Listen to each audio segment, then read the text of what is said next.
Debate में ये बात की गई कि हिंदी का पहला कवि वाल्मीकि है, उस व्यक्ति के दिमाग में तुलसीदास है। हाँ, हो सकता है ये भी रहा हो। और वो देखिए, मैं रामायण के बारे में एक बात आपको बता दूं, हाँ और शायद ये बहुत लोगों को न पता हो। जी और रामायण पे जो सबसे प्रतिष्ठित और सबसे अच्छा शोध और सबसे प्रमाणिक शोध माना जाता है, जी वो कामिल बुल्के का है। फादर कामिल बुल्के, फादर ईसाई थे कामिल जी। बुल्के, जी उनसे बढ़िया शोध रामायण पे दूसरा नहीं हुआ। जी और कामिल बुल्के जो है एक ईसाई पादरी थे, ईसाई वो थे, प्रचारक थे, जी बेल्जियम के निवासी थे। जी बेल्जियम से उन्हें भेजा गया था यहाँ ईसाई धर्म के प्रचार के लिए। जी और वो रामायण से इतना प्रभावित हुए, रामकथा से, जी कि उन्होंने हिंदी सीखी, संस्कृत सीखी, तमिल, तेलुगु, कन्नड़ सीखी। जी जिस जिस भाषा में रामायण थी उन्होंने सारी सीखी। जी और कई देशों का दौरा किया। जी वो इंडोनेशिया भी गए, बाली भी गए, जावा भी गए, नेपाल भी गए। उन्होंने जहाँ जहाँ रामायण थी, और फिर उन्होंने ये शोध लिखा।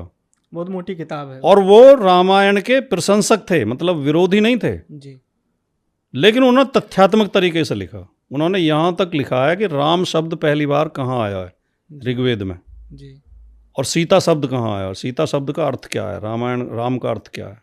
जी तो उन्होंने, उनके शोध में हमें ये पता चलता है कि जो पहली रामायण थी वो बौद्धों की रामायण थी, दशरथ जातक के नाम से। जी और उसमें कहानी ये आती है कि वाराणसी का एक राजा था जिसका नाम दशरथ था, जी अयोध्या का नहीं, हाँ वाराणसी का। जी और उसके दो बेटे थे, राम और लक्ष्मण, और एक बेटी थी सीता। जी यानी उसमें बहन बना दिया है। और उसकी कहानी केवल इतनी है कि उनकी रानी ने, जो उनकी जो मुख्य रानी थी, उसकी मृत्यु हो गई। तो उन्होंने दूसरी रानी को पटरानी बना दिया। जी तो उसने राजा से कहा कि मेरे बेटे को गद्दी मिलनी चाहिए आपके बाद। जी तो दशरथ के दिमाग में आया कि ये गद्दी के लिए मेरे बेटे राम को मरवा भी सकती है। जी तो उन्होंने ज्योतिषियों को बुलाया और पूछा कि मेरी आयु कितनी शेष है।